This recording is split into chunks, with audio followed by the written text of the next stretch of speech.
안녕하십니까. 종교에 대한 영상이었어요.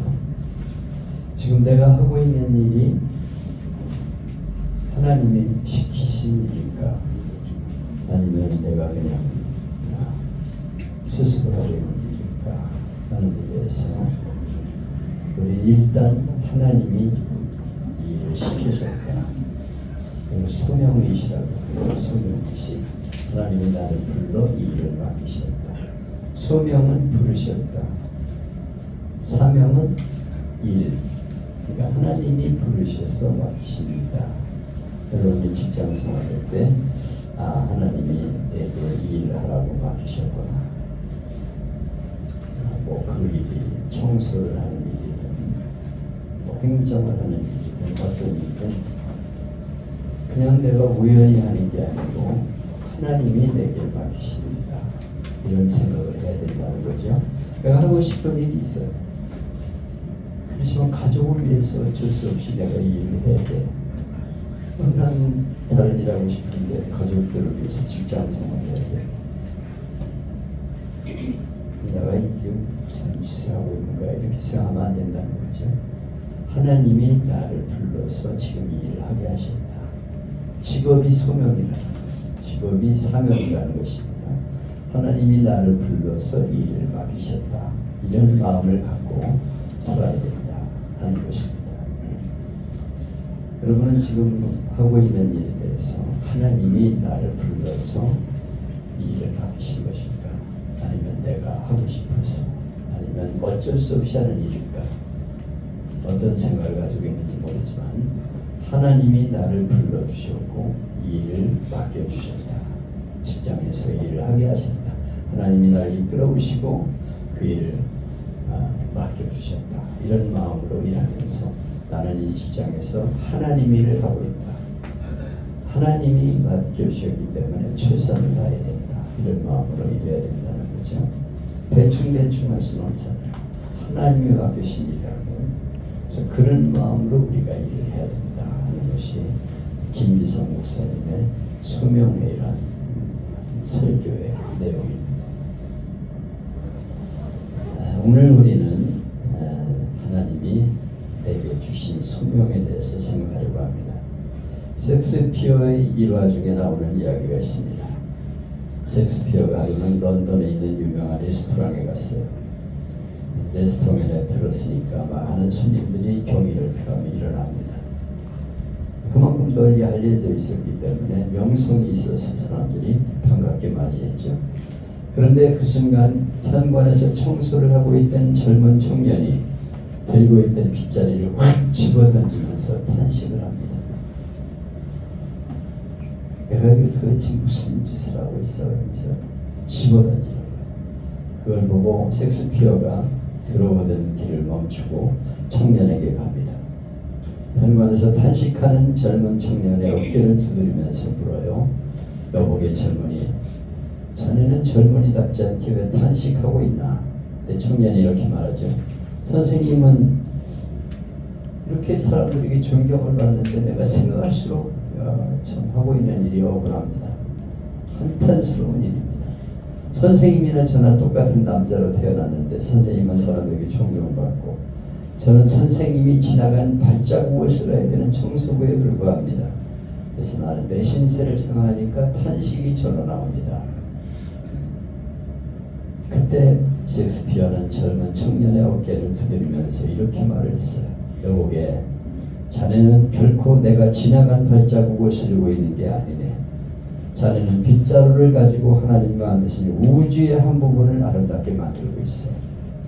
나는 펜대를 들고 하나님이 만드신 우주의 한 부분을 아름답게 만드는 거야. 나는 펜을 가지고 하나님의 일을 하고 있고 자네는 빗자루를 가지고 하나님의 만든 세상을 쓰고 있는 거야. 자네나 나나 하나님 보시기에는 똑같은 사람이야. 이런 말을 했어요. 그때 이 청년은 환하게 웃더니 놓았던 빗자루를 들고 다시 열심히 일을 했다고 합니다. 여러분은 오늘 우리가 일하고 있는 사무실, 현장, 책상, 바로 그 자리가 어떤 자리라고 생각하세요? 누군가는 펜을 들고 있고 누군가는 빗자루를 들고 있고 누군가는 키보드를 두들고 있지만은 하나님은 그 자리를 통해 우주의 한 부분을 아름답게 하고 있다는 것을 기억해야 합니다. 아멘.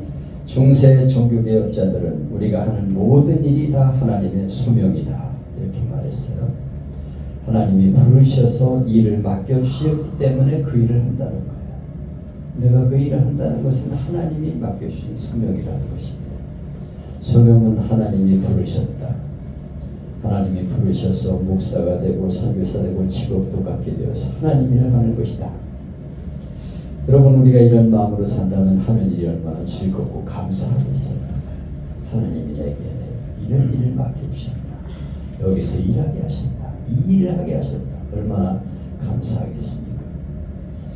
여러분, 하나님의 소명은 목사나 선교사나 목회자로 부르는 것만이 아니에요. 지금 내가 서 있는 바로 이 자리에서 내가 해야 될 일을 깨닫는 것이 소명자의 삶입니다. 아멘. 소명은 다른 자리로 가는 것이 아니라 지금 내가 서 있는 자리를 하나님의 자리로 받아들이는 것입니다. 우리 모두가 하나님이 나를 부르신 소명을 깨닫고 지금 있는 그 자리에서 최선을 다해 충성하기를 축복합니다. 아멘. 오늘 말씀은 하나님께 쓰임받는데 나이가 있나? 하는 질문에 대한 하나님의 대답입니다. 본문은 모세와 형 아론이 바로왕 앞에 서서 하나님의 명령을 전하는 장면이죠. 근데 그때 그들의 나이는 몇 살? 모세는 80세, 모세의 형은 84세, 83세. 잘못 썼네요. 그들은 나이 많아서 하나님께 쓰임을 받았어요. 모세는 이미 끝났다고 생각하는 나이였습니다. 방에서 양을 치며 조용히 사라질 인생이라고 생각했죠. 근데 하나님은 그 인생의 마지막 장을 80세에 여셨어요. 그들이 바로에게 말할 때 모세는 80세, 아론은 83세였더라. 이 말씀을 계속 읽고 내 말씀으로 삼으십시오. 모세가 큰 일을 시작한 나이가 80세였습니다. 모세는 40살에 나라를 위해서 일한다고, 동족을 위해 일한다고 하다가 그만 사람을 죽이고서 애굽으로 도망을 쳤습니다. 애굽에서 미디안으로 도망을 쳤습니다. 전국에서 지명수배를 당했어요. 모세를 잡아라. 지명수배자입니다. 그런 상황에서 애굽으로 돌아가 봐야 당장 체포되고 잡히면 사형입니다. 이제 나머지 인생은 미디안 광야에 살면서 그런 대로 살다가 양과 함께 죽을 형편이에요. 실제로 그렇게 생각하고 인생을 체념하고 살았는데 하나님은 그를 80세에 부르셨어요. 미국의 성공 연구가 나폴레옹 힐이 성공적으로 인생을 산 사람 500명을 연구하고 나서 공통점을 살펴보니까 그들은 실패하여 이제는 끝이라는 지점을 한 발자국 넘은 사람들이었다.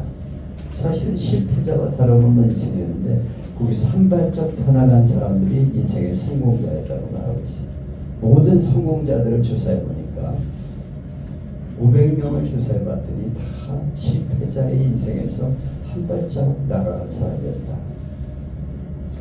모세가 정정할 때 83년 동안 일한 것보다 죽음을 앞에 둔 80년이 얼마나 위대했습니까? 출애굽기는 40장인데 80세 이전의 일은 1장과 2장뿐이고 80세 이후 일은 38장입니다. 사람은 최후까지 엄청난 일을 할 수 있음을 알아야 합니다. 아멘. 포기하고 있던 일이 있으면 용기를 가지시고 시작하십시오. 아멘. 나는 지금 늦지 않았다. 이런 마음으로 시작하십시오. 그러면 그 시작점이 위대한 출발이 될 것입니다. 서머스트 모험은 84세에 작품을 썼습니다. 버트란드 러셀은 84세에 평화운동을 주도했고 피카소는 90세에 작품 활동을 계속했습니다. 루빈스타인은 89세에 카네기홀에서 연주회를 가졌고 아데나워는 88세에 독일 수상을 했습니다. 미켈란젤로는 80세가 넘어 대작을 만들었습니다. 모네도 85세에 거작을 그렸습니다. 콘모노트 빈더필드는 대부분 은퇴하는 나이인 70세가 넘어서 철도회사를 창설하여 그 후 수백만 불을 버는 부자가 되었습니다. 그들의 공통점은 하나, 나는 늦었다고 말하지 않았다는 것입니다. 한번 따라합시다. 아멘. 모세가 큰 일을 시작할 때는 80세였다. 모세가 큰 일을 시작할 때는 80세였다. 나는 아직 기회가 많다. 나는 아직 기회가 많다. 아멘. 제가 여기서 나이가 제일 많은데 79이야. 나는 모세가 시작할 때보다도 아직 젊어. 난 앞으로 장래가 창창. 앞으로 할 일이 더 많아. 지나간 날보다 앞으로 할 일이 더 많아서 기회가 많이 있어요. 사업이 망하고 불면증으로 고생하는 사업가가 있었습니다. 친구들이 주선해서 여행을 보내줬어요. 위로하기 위해서. 훌쩍 현장을 떠나면 몸도 마음도 나아질 거라면서 친구들이 비행기 표 숙박비를 마련해 줘서 제주도로 갔어요. 그런데 그토록 아름다운 눈 덮인 산이 한라산이 그렇게 슬프고 초라해 보여요. 밤에 들려오는 파도 소리로 장성봉처럼 들렸습니다. 그는 바다를 바라보며 울고 눈을 바라보며 울었습니다. 호텔방에 틀어박혀 엉엉 울었어요. 죽어버릴까? 자살을 생각했습니다.